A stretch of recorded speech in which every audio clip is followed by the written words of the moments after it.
Hello दोस्तों, कहानी की इस नई सीरीज़ में हम लेकर आए हैं आपके लिए एक और नई कहानी। दोस्तों, अगर अभी तक आपने हमारा चैनल सब्सक्राइब नहीं किया है तो प्लीज़ सब्सक्राइब कर लीजिए। मेरा नाम अंजलि है। मेरी उम्र 25 साल है। मैं ग्रेजुएट हूँ और मैं अपने परिवार के साथ कानपुर में रहती हूँ। ये कहानी मेरे चाचा जी की है। चाचा हमारे साथ में रहते हैं और उनकी उम्र लगभग 40 साल है, लेकिन उनका दिल बच्चों के जैसा था। चाचा की शादी को 5 साल हो गए थे।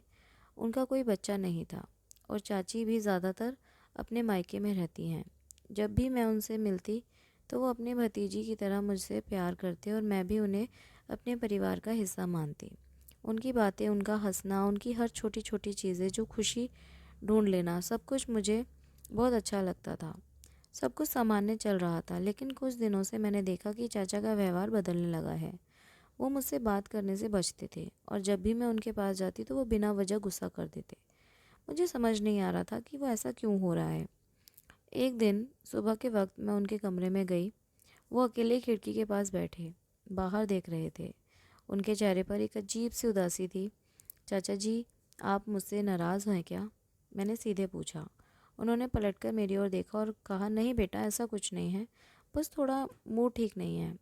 तो फिर आप मुझसे बात क्यों नहीं कर रहे हो? मैंने क्या गलती की है? उन्होंने मेरी बात को टालने की कोशिश की, लेकिन मैं पीछे हटने वालों में से नहीं थी। चाचा, अगर आप मुझे अपनी भतीजी मानते हैं तो मुझे सच बताइए, मेरी कसम। आपको मुझे सब कुछ बताना होगा। मेरी कसम सुनते ही उनकी आंखें भर आईं। उन्होंने थके हुए स्वर में कहा, ठीक है अंजलि, चल अंदर चल। वो अपने कमरे में गए और एक पुरानी फाइल लेकर आए। ये देख ले बेटा, अब तुझे सब समझ आ जाएगा। जैसे ही मैंने रिपोर्ट पढ़ी, मेरे पैरों तले ज़मीन खिसक गई। वो मेडिकल रिपोर्ट थी जिसमें लिखा था कि चाचा के पास जीने के लिए सिर्फ कुछ दिन ही हैं। चाचा, ये क्या है? ये सच नहीं हो सकता। मेरी आवाज़ भर्रा गई। चाचा जी, एक बड़ी बीमारी ने पकड़ लिया था। चाचा जी बोले, ये सच है बेटा, और इसी वजह से मैं तुझसे दूर रहने की कोशिश कर रहा था। मैं तुझसे नज़रें मिलाने की हिम्मत नहीं कर पा रहा था। मेरे बाद तेरा क्या होगा, यही सोच सोच कर जीना मुश्किल हो गया है। मैंने उन्हें गले से लगा लिया और मेरी आंखों में आंसू बह रहे थे। चाचा, ऐसा मत कहिए, आप हमें छोड़कर नहीं जा सकते। हम सब आपको बहुत प्यार करते हैं और मैं कुछ भी करूँगी, बस आप ठीक हो जाइए। उस रात मैंने वो रिपोर्ट अपने दोस्त के पापा को भेजी, जो डॉक्टर थे। उन्होंने भी वही बात कही जो रिपोर्ट में लिखी थी, लेकिन उन्होंने मुझे सलाह दी कि मैं चाचा को खुश रखने की हर संभव कोशिश करें। अगले दिन मैं उन्हें हर छोटी बड़ी ख्वाहिश पूरी करने की ठान ली। मैंने उनके लिए उनका पसंदीदा खाना बनाया, उनके साथ पुराने गाने गाए और यहाँ तक कि उनके साथ डांस भी किया। हर बार जब मैं उन्हें हंसते देखती तो मुझे ऐसा लगता कि मैंने उन्हें कुछ पल और ज़िंदा कर दिया।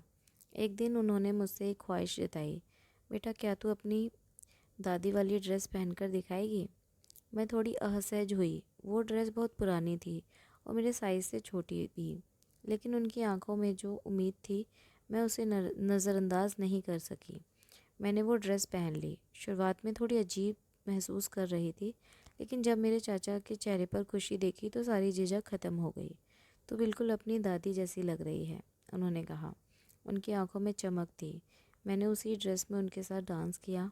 वो इतने खुश थे कि उनकी हंसी कमरे में गूंज रही थी। वो पल उनके लिए खास था और मेरे लिए यादगार। उस रात हमने बहुत सारी बातें की। उन्होंने मुझे अपने बचपन की कहानियाँ सुनाई, अपनी शादी के किस्से बताए और ये भी बताया कि वो अपनी ज़िंदगी में सबसे ज़्यादा मुझे मिस करेंगे। जब सोने का वक्त हुआ तो मैंने कहा, चाचा, मैं आपके कमरे तक छोड़ देती हूँ आपको। मैंने उनका सिर अपने घुटनों पर रखा और गुनगुनाते हुए उन्हें सुला दिया। वो बहुत शांत लग रहे थे, जैसे उनका दर्द कम हो गया हो। मैं भी उसी कमरे में सो गई ताकि वो अकेला महसूस ना करें। अगले कुछ दिनों तक मैंने उन्हें हर वो खुशी दी जो मैं दे सकती थी।